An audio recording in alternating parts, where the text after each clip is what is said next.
Okay, so Megan is here till tomorrow. I am. Yes, and we're out on the razzle dazzle tonight. Have you had a nice day today? I've had a very nice. I've shopped. Of course, I've had a lovely day. Things fit me. Yes, things fit me, and we like it here. We don't want to go home. Right. Well, we're going to just we got quite a buzz on Facebook yesterday when we posted the thing. I think Ant and Dec. I was very emotional. Ant and Dec, I think, beware, be afraid, be very afraid. Okay, so today you've gone out shopping and having a look round where I live, and then we've had a barbecue in the sunshine. In the garden, invited some friends round. That was rather nice, wasn't it? Ate far too much. Well, I didn't eat far too much. I'm being very good. And tonight we're going out to the open mic night at the Swan in Drumfield, which is a rather special live music gig, and I want Megan and her friend Carol to come out. Unfortunately, there's also been some bad news. The gearbox in my car has died. Going to cost a lot of money to repair, or I need to get a new car. A bit worried about that, I must admit. Apparently it's been all the dragging around of heavy gear. I've been told not to put heavy gear in it, but as an entertainer that's going to be quite difficult. So so that's a down on today. But I said yesterday that when you're recovering from something, it's the chatter, the data, the can't letting go. You can't let go, and the voice inside your head, the data, is constantly talking to you, and it makes you feel rotten and horrible and unloved and sad, and why didn't he love me enough? What's wrong with me? All that sort of stuff. And I've been researching ways of trying to stop all that stuff, because it is self-harming, damaging to your self-esteem, and that's why you keep allowing people to come back and back when they aren't very good for you because of low self-esteem. It's obviously something to do with that, but it's like an addiction. Would you agree?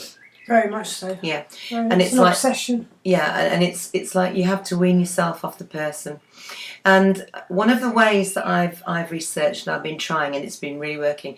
There's a doctor in America who went into a mental hospital who the mental patients weren't responding to conventional treatment, and he tried this treatment which he calls going back to zero.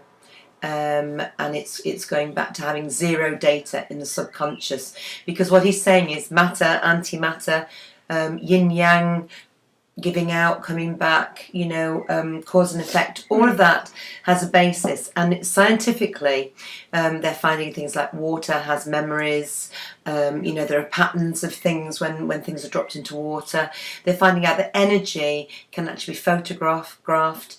And it makes total sense when somebody says the message, the data that is going out of you is bouncing around out there somewhere and coming back and giving you exactly the effect in your life as the data you're giving out. That might sound mamby-pamby to some of you, but I thought, well, it's worth a try if it's going to help me make me feel better and try and move forward from something that's really devastated me, and it's devastated you, hasn't it? Very and people much. Can say you're pathetic, it's only a man, it's not that, it's an emotional investment, and the bank has foreclosed, and that's what it is. It's grief, and for me it is. I don't know about Megan, but for me it's grief. And when I researched this, there are some techniques to block out the data, and what this doctor is saying is there's a glass or perspex a sheet, and behind it he has a torch, and he says that's the inspiration, the torch, the light shining through. That's who you are, irrespective of what anybody else thinks of you, wherever you are, whatever you're doing. That's who you are. You're an inspired being. You always have been from the day you were born, and you always are. But the data that's in your head, inside yourself, does that so that the light can't shine out of you. The data is constantly blocking that flow of energy from you. And so he says that there are two extremely simple methods, and it sounds ridiculous, but all I can say is it's really helped take that chatter out of my head. And I use similar techniques when I'm teaching about focusing away from yourself subconsciously, to have courage to perform, to be able to perform when you're under par, under the weather, and all sorts of things. And one of the things is very simple. You keep saying thank you inside your head. So instead of saying, oh, it's dreadful, you keep saying thank you, I'm grateful. I'm grateful, thank you. And that might sound completely nuts, but what it is, you're giving data positively out, and you can then expect that data, when it's given positively, to come back. Antimatter and matter exist together, so the good and the bad exist together. But if the bad energy and the bad antimatter are affecting the good positive stuff and the matter, it will hinder it and it will stop it. Can you get that? Yeah, explain it like you did on mobile phone. All right. Thing, because okay. Well, in really Star clever. Trek, I'm old enough to remember the original Star Trek, and when it used to go, beam me up, Scotty, and the thing used to flip open, you used to think that's ridiculous, that'll never happen, and then mobile phones happened and used to flick them up, and hello, and right. So if you think about this concept, what I'm going to show you is a mobile phone is a solid piece of equipment. All right, so imagine that's the mobile phone, all right? There's nothing else there but that. So you are the mobile phone, and the mobile phone transmits your text messages and your emails, and that information goes out there to the satellite, and it bounces back the information, all right? Right, so there's nothing to stop the concept that is being presented here, that you are a transmitter for what you're thinking, what you're doing, and how you feel.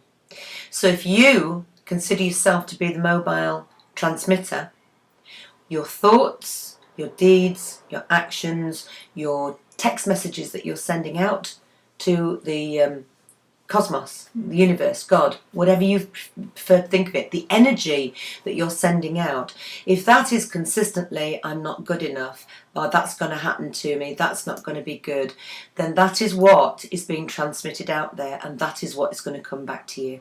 So the concept is, from this doctor, is you simply stop the data and you try and go back into your subconscious, where all that data is accumulating and silently chattering to you all the time, and stopping you from being, and stopping you from developing, and stopping you from creating yourself positively.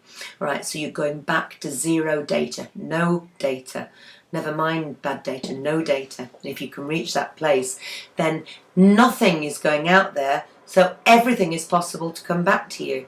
Everything that you can imagine may come back to you in energy-wise, molecules, matter, antimatter, a balance. All right, so you're open basically for life. And he says there's another technique as well, Megan. And he said one of the techniques for blocking out thoughts, and this is one of the things that you're finding incredibly difficult, and so am I. And people say, it's time you let them go, it's time you did this. It does take time. No matter what anybody else thinks, if you're confident that you are making small, tiny steps to getting better, getting yourself well, taking responsibility for yourself, then that's all that matters. You can't rush it. You can't go around going, yeah, I'm fine, because it doesn't work like that. It's a learning process to evolve and become. And so the technique is very simple. I'm going to show it, and I want you to try it with me. When you're feeling really, really down, what's happening? I cry. I'm sad. Right, but what's going on inside your head? It's very negative against myself, because I'm blaming myself, I'm questioning myself, I'm wondering why. And well, me too, if it's any consolation. I'm thinking, what's she got there? No. I'm thinking, what's she got? Oh, God. Why? No, that was well, it wasn't a joke, but it's done in a comical way. All right, so what the technique is? Let's get to the thing before the time runs out. Is you breathe in for a count of 7, you hold for a count of 7, you exhale through your mouth for a count of 7, and you hold for a count of 7, and you do that 7 times. And I thought, well, why? Why would that help? Truthfully, why wouldn't it help? Because if you think about it, while you are occupying your mind with something simple, those thoughts are being stopped. And so I guess, in a sense, that you are, every time those thoughts are overpowering you and bringing you down and making you feel really awful and really worthless and you're torturing yourself, you stop them by placing maybe something else very simple, almost like a chant, a Buddhist chant, a mantra. That's how they do it. This is very similar to that. But all I can say is, from the results that this doctor's had in this mental hospital in America, he's had the most amazing results that anybody's had for years and years and years, teaching these, going back to 0 techniques. And these are only a couple of them. All right, you say thank you, and I'm really grateful. Thank you. Have a go. Thank you, and I'm really grateful. All right, and then you do so you're going to go 1, 2, 3, 4, 5, 6, 7. Hold 1, 2, 3, 4, 5, 6, 7. Exhale through your mouth 1, 2, 3, 4, 5, 6, 7. And hold 1, 2, 3, 4, 5, 6, 7.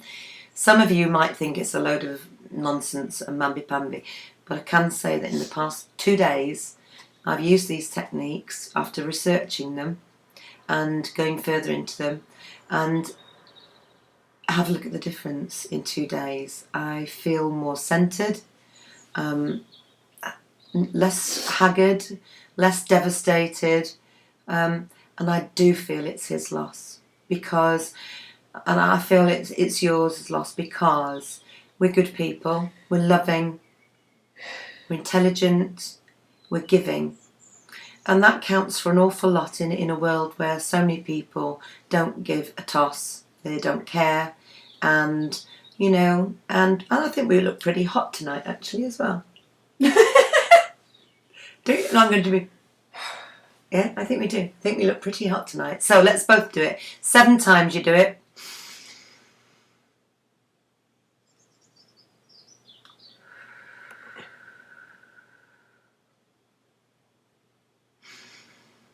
Seven times. Try it. You never know. It might, all you doubters that are probably going, what a load of rubbish. If medically it can be proven that some of these techniques are working, scientifically proven that water holds images under special microscopes and cameras, that food, bread, paper, you can photograph it and show the energy coming from it. Our bodies are made up of, I think it's 70 or 80% of water, I think, and maybe mine's made up a little bit. And let's be honest, if you've felt like an iota of what we do feel like, you'll try anything. You've got nothing to lose, believe me. Yeah. And if you can get it up here that it's helping, that's a start. So we're off now to have a good time, lots of good energy and some fun and lots of smiling. And we're just going to say thank you. And we love Carol. And we love Carol. We love Carol. and I'm grateful. Are you grateful? I'm grateful. I've had I haven't cried for quite some weeks, a lot of weeks, and then I come here and you make me cry. But it's healing tears. No, I'm sad and the tears are good, but I'm emotional. But the tears, you have to face the pain and then clear it. And by doing these techniques, apparently what you're doing is you're clearing all that data and you're negating it. And it is time to clear. It is. It's time to let go. On that note. Yeah, it's time to let go of the people who have harmed us or we've allowed to harm us. And we can't really blame them or put all the blame on them because we've allowed it to happen. But tonight, I want you to try those and tell me on your diaries. Yep. How we'll do a diary tomorrow morning. All right, we'll do a diary tomorrow morning. But from Megan and me, love ya. Bye. And Thank you. And we're grateful. Thank you. And let's go party. Absolutely. Yay.